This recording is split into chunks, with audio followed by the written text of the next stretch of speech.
USDA Tower. Tower USD is located on the main ramp, requesting permission on the taxiways Golf and Alpha. Erica McDonald works for the USDA here on Scott, preventing potentially fatal wildlife strikes to aircraft by trapping birds under the BASH program, the Bird Aircraft Strike Hazard Program. I have a deep sense of ownership of the program here, and it's been really great to have the team here at Scott Air Force Base support what I do in trying to preserve aviation safety and Air Force assets.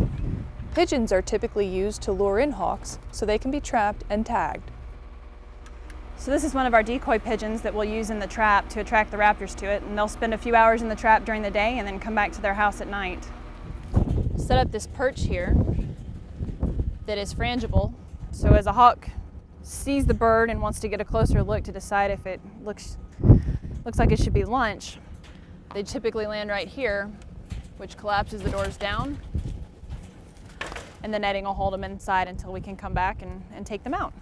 Since 1995, over $445 million in losses due to wildlife strikes to aircraft have been recorded.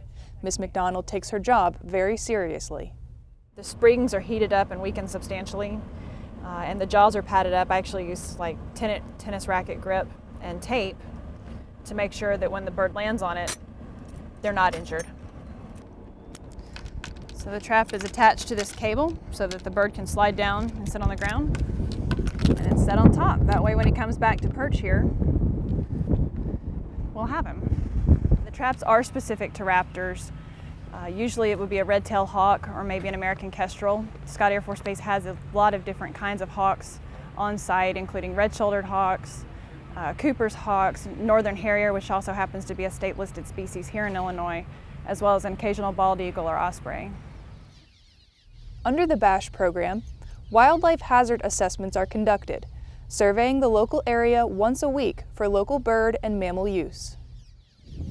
This is why it's important to kind of monitor not only the immediate airfield, but the area around it to make sure there's no other hazards that are bringing animals any closer to the runway than absolutely necessary.